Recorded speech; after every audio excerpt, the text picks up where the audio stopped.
Washington, D.C. James Ball for Georgetown. Chase Mullins for Penn State will take the draw. Penn State in their road navy. Georgetown in home white. And Georgetown wins the opening faceoff. Faceoffs can be a major advantage for Georgetown with James Ball. He's at 60% this season. Penn State has a team under 50%.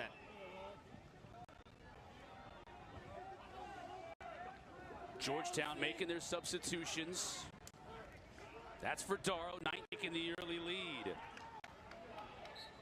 Georgetown is a big-time defensive club, Cart, when you think about the numbers, too. Third in the country in scoring defense, allowing just 9.27 goals per game. Had his hands full with top offensive players week in and week out. This is a freshman, 17 in white, whose upside is off the charts. Malone's 41st of the year. Penn State, that's going to be a problem for them, but they win the drum and give it right back. This is trouble. And the Hoyas shoot it just wide.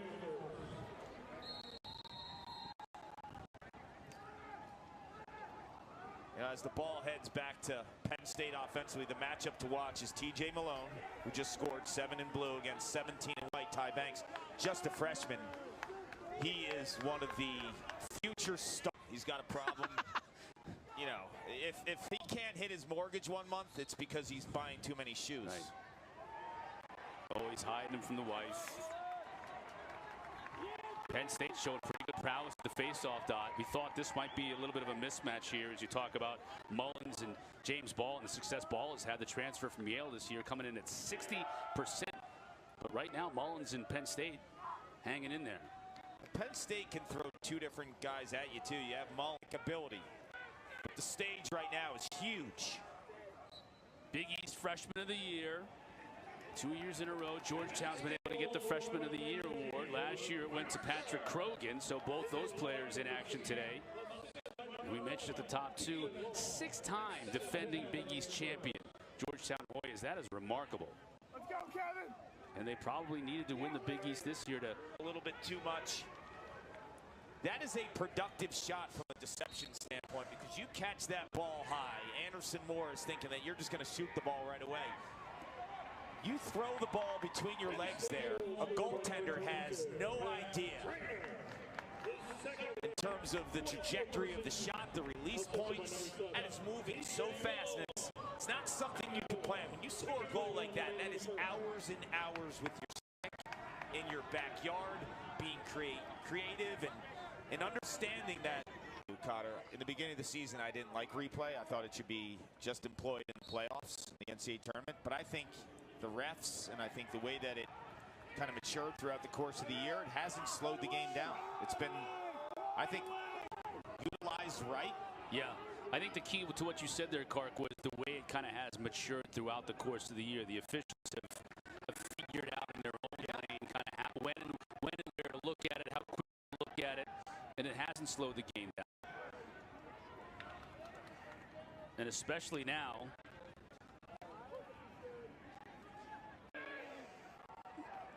two and one for Malone. Drafted by the Whipsnakes in last Tuesday's PLL draft. When he was drafted on the desk, I said he was the steal of the draft. I mean, this is a 17th overall, yeah, right? Two-time Big Ten Offensive Player of the Year, who gets everyone's best defender each time he steps on the field. I mean, a proven big game player.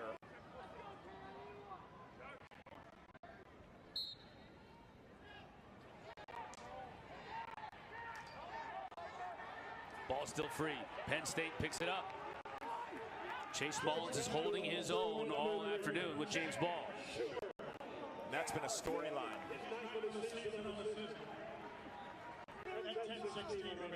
Because I think elite goaltenders, whether it's Jack Frassion or Anderson Moore, you have to change your release, because goalies are tracking release. They're finding the contact spots.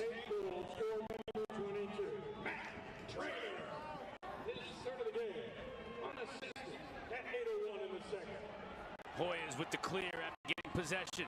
Now will they look to go quickly? They do, off the pipe. And unfortunately for Georgetown, the rebound comes. Cut it to 1 on the Blue Jays, and I'm looking forward to seeing Albany and Notre Dame. 10 years ago at Hofstra was the epic battle, right? When you had the Thompsons playing attack, brothers Miles and Lyle, cousin Ty, and Mace reared into the cage. And you had Notre Dame with Matt Cavanaugh, with what I think was the greatest playoff ground ball of all time. Notre Dame came back. They were down, I think, play a lot of the time in the scout portion of the field. Just continued to get stronger, and you see that his goal-scoring ability then opened up his passing, right? Because teams are ready to slide to 12 and white when he has the ball because he's a creator of offense. And then as a passer, that was the next step of his game. And I think this year we've seen a lot of that from Aiden Carroll.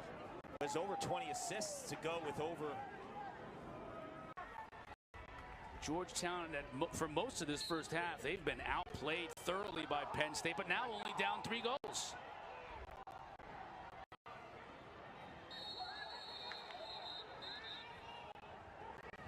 We'll get a hold here. It's going to go against the Hoyas, rather. They're only down 3, and you see a little bit more life, too. Kevin Warren was outside. He had to reach out to corral the pass, too, and the quickness to be able to come back. The catch almost led him into that role, right? The momentum. But we've got a ball game here, and Schubert has been the star. He had the pass there. We saw the 2 goals. He has been the spark for the Hoyas. There's no about it. And now Ball is starting to assert himself with the face-off dot as well. Possession's really tilting toward this side of the field. Bundy is on the board. Georgetown, the 4-0 run over the last 5 minutes and 17 seconds. Got a 1-goal game. Right back in it.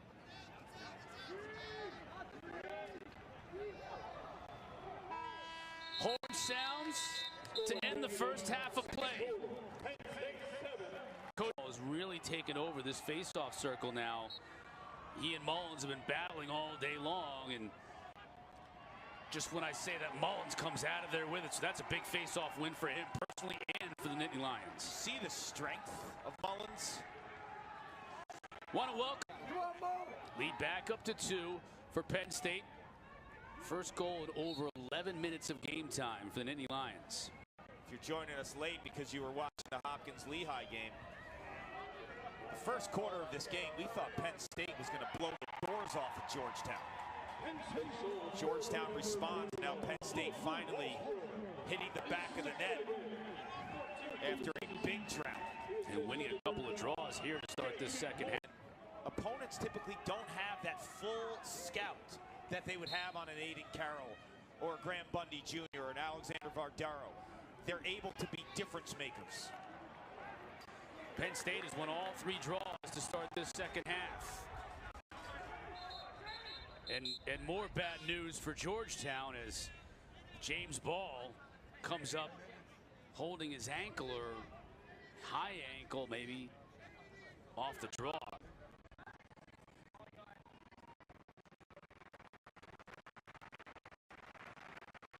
Let's hope that James Ball is all right. Matthew Riley or Wilson Van Buren if Ball can't go for the remainder of this game. It looks like he's putting no pressure on that left leg. Look at 1 in white. Yeah, it doesn't even look like contact, Clark. Like he may have planted. He's going right to the locker room. This is a huge loss for Georgetown. Going into today's contest, James Ball had 209 after scoring his 3rd goal of the season. Second midfield unit paying dividends tonight for Penn State, as is this man right here, Chase Mullins, with the draw. Matt Riley is taking it now for Georgetown, and advantage Mullins. And he's been hot this whole entire second half against Ball. So he's feeling it right now. Relaxed for Kevin Warren. Inside, it's a hurricane and a typhoon and a thunderstorm all rolled into one. Yeah, we haven't seen James Ball since the injury. Georgetown gets that face-off, but can they win the possession? Riley was able to clamp it, but a procedure call going against Georgetown. That's the other thing. When you have a cagey vet like James Ball, who's faced off so many times, after the win, they're so comfortable in terms of their escape, right? So Georgetown.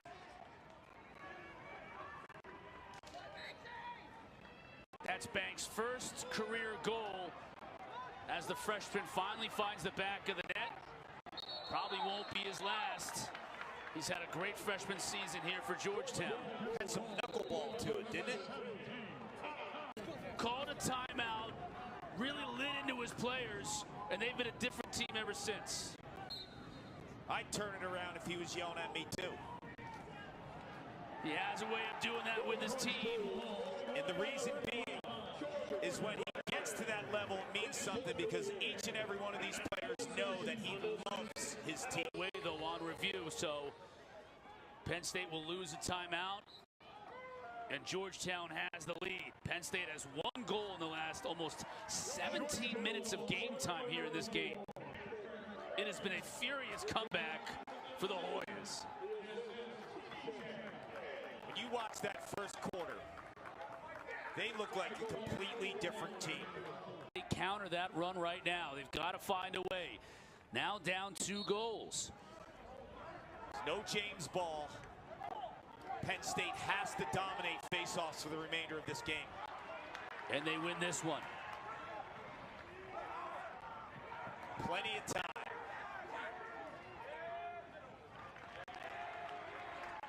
And it's crazy when you think about this game and how it's changed in the runs. You saw Penn State early, and then Georgetown responding. TJ Malone has to be your guy here. I've said it once, I've said it twice, I'll say it 100 times.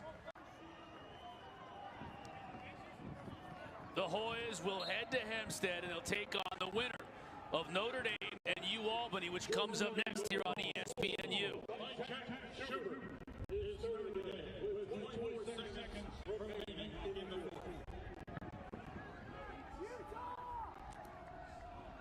Ball gets deflected. Out of bounds. It'll stay with Penn State. 6 points.